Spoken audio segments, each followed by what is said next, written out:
Salut à tous et bienvenue dans le garage pour le débrief de la course de San Diego pour l'enfer de San Diego. Attention, c'est parti, un petit coup de café et on y va les enfants.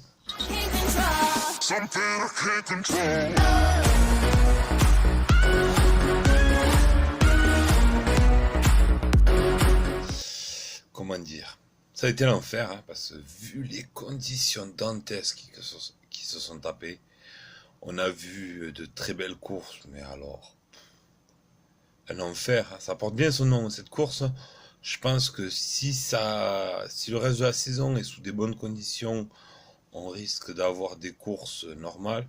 Et cette course portera un surnom pour la saison, et je pense pour un moment, étant l'enfer, quoi. L'année dernière, ils ont vécu une course pluvieuse, comme souvent à Anaheim. Il y en a au moins une des deux qui est pluvieuse. Et ensuite, ils en avaient une à la fin qui était aussi dantesque, mais pas à ce point-là. Là, c'est vraiment à l'enfer. On a vu de très belles performances de nos Français. Dylan en demi-finale, Manclair, pardon si je le prononce mal, Maclair, je crois, qui a très bien brillé aussi. Tomado, on pensait qu'il s'en sortait très bien finalement. Dernier tour, obligé de passer par le LCQ. Ça, c'était pour les 250. Et en 450, on a eu la très belle surprise de voir un Marvin qui était là, présent et tout, dans ces conditions, notamment en finale, qui a été, voilà. Bon, alors, on attaque direct par les finales, parce que les demi-finales, suite à des changements de planning dans ma vie privée, et notamment à mon travail, je n'ai pas pu voir tout directement comme je voulais vous sortir la vidéo mardi. C'est pour ça qu'elle sort qu'aujourd'hui, veille de la prochaine course. Ouais, demain, course. Alors si je ne me trompe pas, demain on est à Minneapolis. Voilà.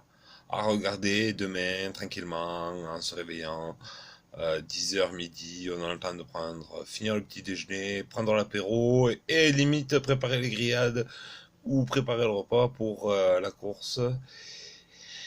Et il y aura une autre vidéo dans la journée, puisqu'il y a un grand événement qui revient. Le NASCAR revient. Et ouais, les enfants, on va repartir sur nos conneries habituelles là aussi. Allez, bon, restons sérieux, on est toujours sur le SX.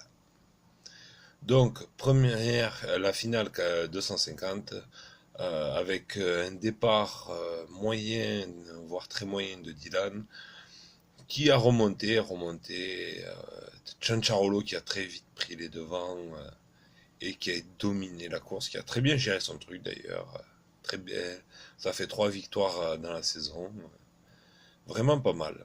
Ensuite on a eu droit à des galères de la part de Nichols, le coéquipier de Dylan, aussi galère de la part de McElrath, Dylan qui s'en sortait très bien jusqu'à malheureusement le dernier tour où sa machine a chauffé, quoi. Il allait être deuxième. Et finalement il finit septième parce que sa machine a chauffé. L'image a été assez terrible pour nous, pour tous les fans des Français à SX, où on l'a vu, il était effondré, quoi. La machine fumait, voilà. Que dire de plus que la piste, s'ils avaient eu les mêmes conditions qu'en première demi-finale, dans la demi-finale où Dylan avait gagné d'ailleurs, super démonstration, avec cette boue très liquide, je pense que la course aurait été tout autre. Dylan aurait pu gagner, mais là avec cette boue grasse, collante, c'était... Ils ont couru d'un du mastic, voilà. Et quand on court dans les mastiques, ça colle partout, ça fait chauffer les machines, et puis voilà. Bon, Jordi Tixier, qui commentait la course, super commentaire de Jean-Christophe Vasquetto, comme d'habitude, avec la participation de Jordi Tixier. Super les mecs. Franchement, les commentaires. Jordi aurait pu parler de ce problème, savait très bien de quoi il parlait, vu ce qui lui est arrivé au MX des Nations, où sa machine a chauffé dans sa première course. Pareil, Pan, voilà, il sait très bien de quoi il s'agit, pardon.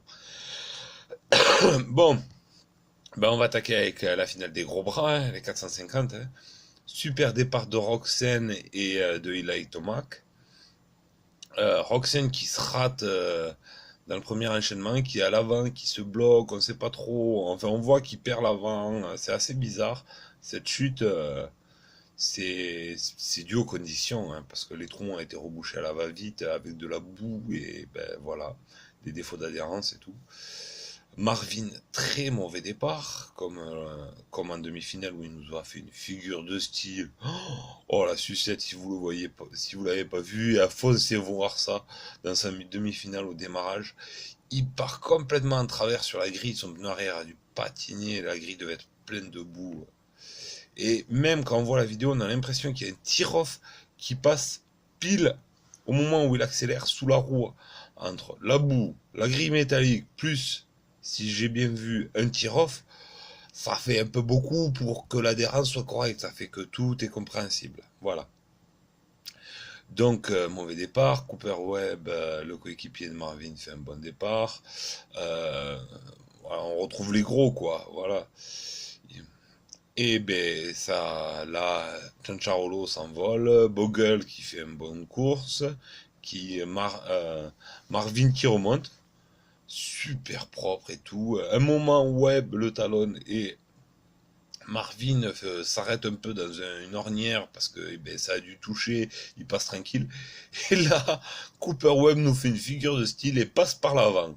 Barcia, qui était bien en début de course, nous fait un petit sursaut de Ferrandis, quoi. Il a eu la malédiction Ferrandis. C'est-à-dire que ben, la Yamaha, elle a chauffé. Voilà.